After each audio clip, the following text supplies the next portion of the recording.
વડોદરાના રાજકીય માહોલમાં ગરમાવો આવ્યો છે। માંજલપુર વિધાનસભાની ખાલી પડેલી બેઠક માટે પેટા ચૂંટણીનો ગણગણાટ શરૂ થઈ ગયો છે।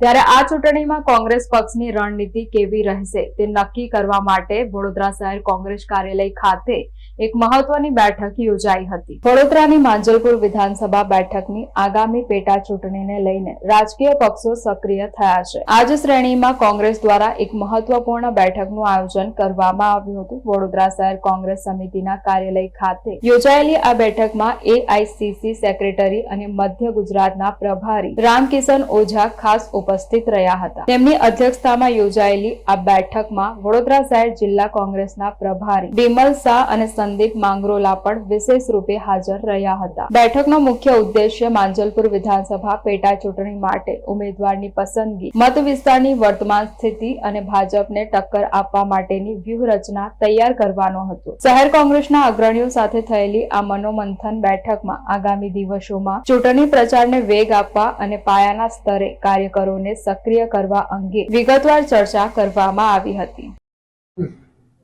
आज यहाँ पर आने का उद्देश्य ऐसा है कि मांजलपुर विधानसभा के चुनाव उपचुनाव की घोषणा हुई है और उपचुनाव के संबंधित हमारी यहाँ पर कल वरिष्ठ लोगों की एक बैठक हुई। उसके बाद हमने जितने वार्ड उसमें आते हैं, करीबन 3.5 वार्ड उसमें आते हैं, उन सारे वार्डों के मंडल और बूथ के लोगों की बैठक लेकर उनसे सारी की सारी जानकारी प्राप्त की है।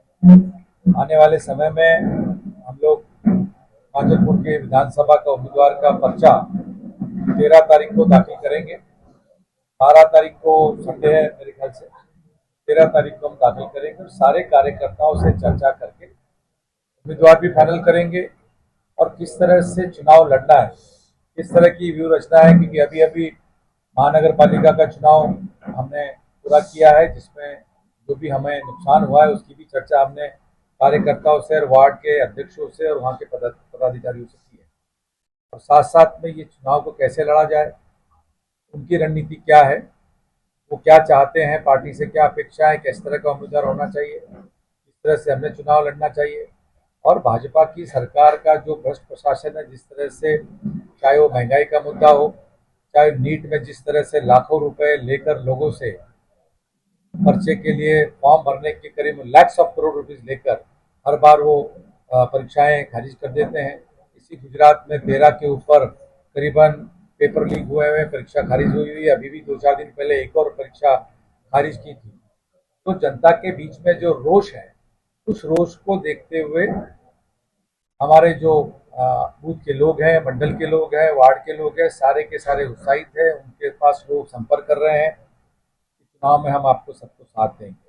अभी अभी जिस मुद्दे के ऊपर भाजपा ने 12 साल केंद्र में शासन किया, 28-30 साल से भाजपा का शासन गुजरात में है, जिस राम के नाम पे उन्होंने चंदा वसूली की, उगाई की, उस राम के मंदिर की चोरी जिस तरह से इन्होंने की है, वो एक बड़ा मुद्दा इस देश में तैयार हो रहा है।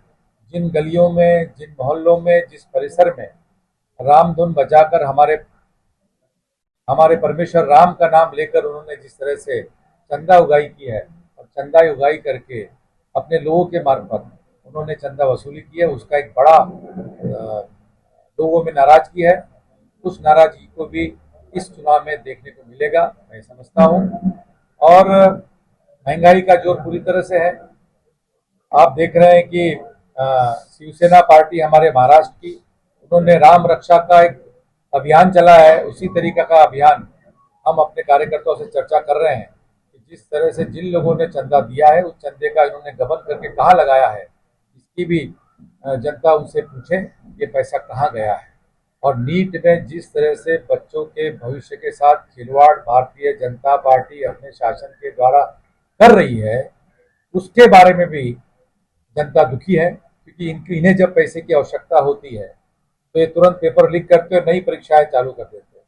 करीबन 3 लाख करोड़ के ऊपर रुपया, 3 लाख करोड़ ये पैसा लोगों के, जनता के, बच्चों के, परिवारों के जेब से निकालकर फॉर्म के मार्फत इकट्ठा किया जाता है और सारा का सारा पैसा अपने लोगों को, अपने एजेंसियों को सेंटर के मार्फत दिया जाता है। हालांकि अगर देखा जाए तो 3 लाख करोड़ रुपए अगर आते हैं तो शिक्षा बजट इनका 1 लाख करोड़ के ऊपर नहीं है।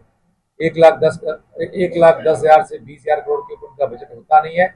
और एक परीक्षा से, नीट की परीक्षा से, एसएससी की परीक्षा से, बाकी सभी परीक्षाओं से लाखों रुपए का गबन ये सरकार कर रही है। रस्तों की हालत आप देख रहे हैं, बारिश अब धीरे धीरे शुरू हो रही है, तो वो भी गबन इनका पानी के रूप में रस्तों पे आपको देखने मिलेगा। इसी मुद्दों पर हम ये चुनाव लड़ने जा रहे हैं।